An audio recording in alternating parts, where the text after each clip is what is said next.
విష్ణుం నారాయణం కృష్ణం మాధవం మధుసూదనం హరిం నరహరిం రామం గోవిందం ప్రతివామం. సనాతన పద్ధతిలో ఈ రోజు జన్మదినోత్సవం జరుపుకుంటున్న 50 మందికి, సనాతన పద్ధతిలో ఈ రోజు వివాహ వార్షికోత్సవం జరుపుకుంటున్న 50 మందికి, ఉత్తరాషాఢ నక్షత్రంలో జన్మించిన 50 మందికి అనేక వేదోక్త ఆశీర్వచనలు శుభాకాంక్షలు. ముందు ఉత్తరాషాఢ నక్షత్రం, తర్వాత చంద్రగ్రహం, తర్వాత ఆశీర్వచనం.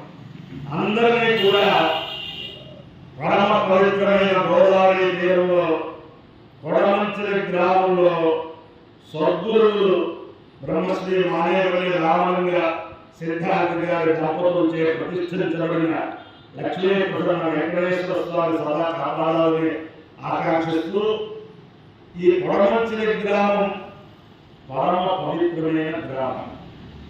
మా చిన్నతనంలో ఇక్కడ జోష్యుల కృష్ణమూర్తి గారిని అటెండ్ ఉండేవారు. ఆయన ఎన్ని వేల సుందరకాండ పారాయణ చేసేదో అప్పుడు పెద్ద కుటుంబం, ఎక్కడ కూడా రాజీ పడకుండా చేస్తూ ఉండేవాడు. ఆయనకి వేదం అంటే చాలా విశ్వాసం. అయితే వాళ్ళ అబ్బాయిని వేదంలో పెట్టారు తిరుపతి దేవస్థాన పాఠశాలలో. ఏదో కారణాంతరాల కొంతమందికే పూర్తయింది. ఆయన ప్రతినిత్యం గోదావరి స్నానం చేసి గోదావరి స్నానం చేసి వచ్చేవాడు. ఆయన వాళ్ళ అబ్బాయిని వేదంలో వేద పాఠశాలలో పెడితే కొంతమందికి అది పూర్తిగా కార్యక్రమం మార్చలేదు. అయినా సరే ఆయన వాళ్ళ కుటుంబంలో ఒక వేద పండితులు ఉపయోగించాలని చెప్పి తపస్సు చేస్తూ ఉండేవాడు. అలాగే ఏ అబ్బాయిని ఏ వేద పాఠశాలలో పెట్టాడో ఆ అబ్బాయి గారి కుమారుడు సునిశ్చితంగా వేదాధ్యయనం చేసి మంచి గణపతిగా అనేక చోట్ల పరీక్ష ఇచ్చి రాజమండ్రిలో ప్రస్తుతం ఇతర విద్యలో చదువుతున్న రాజమండ్రిలో ఉంటున్నాడు. ఆ జోష్యుల కృష్ణమూర్తి గారు యొక్క సంకల్పం ఏమిటంటే మా నాన్నగారి చేత ఈ ఊళ్ళో అహోరాత్ర వేద పారాయణ చేయించాలి అని చెప్పి చేస్తే, అయ్యా గణపతి గారు మా ఊళ్ళో అహోరాత్ర వేద పారాయణ చేయాలి, మేము ఏమీ ఇచ్చుకోలేదు, మా ఊరు ప్రజలతో సుఖంగా ఉండాలి. ఇది ఆయన వచ్చినప్పుడు మా నాన్నగారు ఓ రోజు ఆయన ముహూర్తం పెట్టి అహోరాత్ర వేద పారాయణ చేశారు. చాలా గ్రామస్తులు కూడా సన్మానం చేశారు. ఆ అహోరాత్ర వేద పారాయణ ప్రమాణం ఉండదు. అయితే ఆ అహోరాత్ర వేద పారాయణ మా నాన్నగారు చేసిన కారణంగా ఈ ఊళ్ళో ఉండే ఈశ్వరుడు సంతోషించి వెంకటేశ్వర స్వామి తీసుకొచ్చి పెట్టారు. అది వేరే విషయం. మా కుటుంబంలో ఇద్దరు ఈ ఊరు వరుడు అంటే మాంటేశ్వరి కాన్వెంట్ ఇక్కడ ఉండేది మన వేదాంత సుందరమూర్తి గారు, వారి ఇద్దరు కుమారులు. వారిద్దరికి కూడా వేదాధ్యయనంలో పెట్టాడు ఆయన. ఆ ఇద్దరు కుమారులు మా ఇంటి అల్లులే. ఒకడు మా అల్లుడు, ఒకడు మా తమ్ముడు గారు. వాళ్ళిద్దరు కూడా వాళ్ళ అబ్బాయికి కూడా వేదం చదువుతున్నారు. ఆ రకంగా అంటే నిష్కామ కర్మగా గురువు గారు చెప్పినట్టు మనం ఏమి నిష్కామంగా మనం ఏం చేస్తుంటే ఆ ఫలాలు మనకు ఎప్పుడు పొందుతాయో మనకు విన్నాను చేస్తుంటే ఆ ఇద్దరు కూడా ఈ ఊళ్ళో పుట్టారు. వేదాంతం మాంటేశ్వరి కాన్వెంట్ టీచర్గా ఉండేవారు దంపతులు. ఇక్కడ ఉండేది వాళ్ళ పిల్లలు అన్నమాట. వాడు రాజమండ్రి దత్తాత్రేయ వేద గురువులో గురువుగా ఉన్నారు. ఇంకోటి తిరుపతిలో వేదపారాయణ టీంలో వచ్చే ఒకరు మారుడు మొదలవుతారు. అంటే అర్థం ఏంటంటే నిష్కామకర్మగా ఈ గ్రామంలో ఉండే వాళ్ళందరూ కూడా ఇప్పుడు నాకు తెలుసుకున్నవారు జోష్యుల కృష్ణమూర్తి గారు, మీ అందరికీ తెలుసుకున్నవారు నిత్యం కూర్చులో అలవాట్లో నిష్కామకర్మగా అనుష్ఠానం చేసే మన గురువు గారు. వీరి యొక్క అనుగ్రహంతో 50 మంది ప్రజలు సుఖంతోషాలతో మంగాళ జోష్యుల కృష్ణమూర్తి గారు, ఈ బ్రహ్మశ్రీ మానేపల్లి రామలింగ సిద్ధాంతి గారు, వీరి యొక్క అనుగ్రహంతో 50 మంది సుఖంతోషాలతో ఉండాలని ఆకాంక్షిస్తూ ఈ ఉత్తరాషాఢ నక్షత్రం పద్మావతి అమ్మవారి నక్షత్రం. వారి యొక్క దివ్యానుగ్రహం వల్ల నా పూర్వజన్మ సుకృతం వల్ల బ్రహ్మశ్రీ అల్వే సుబ్రహ్మణ్యం గారు కార్యనిర్వహణాధికారిగా ఉన్నప్పుడు ఉత్తరాషాఢ నక్షత్రానికి సౌరయాగం చేసే భాగ్యం నాకు కలిగింది. 2 చంద్ర కృష్ణ యాగం గారు చేసేవారు, అంతా చేసేవారు. అలాగే ఇప్పుడు మనకందరికీ కూడా నడిచే కామాక్షిగా లోకంలో ఒక రకమైన ఆధ్యాత్మిక చైతన్యం చేస్తున్న శ్రీ శ్రీ శ్రీ కంచి కామకోటి పీఠాధీశ్వరుడు శంకర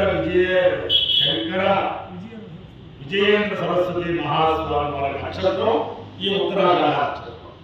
వారి యొక్క దివ్యానుగ్రహంతో కూడా 50 మంది ప్రజలు సుఖ సంతోషాలతో ఉండాలని ఆకాంక్షతో ముందు ఉత్తరాషాఢ నక్షత్రం. ఓం ధన్వంతర నక్షత్రం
Hare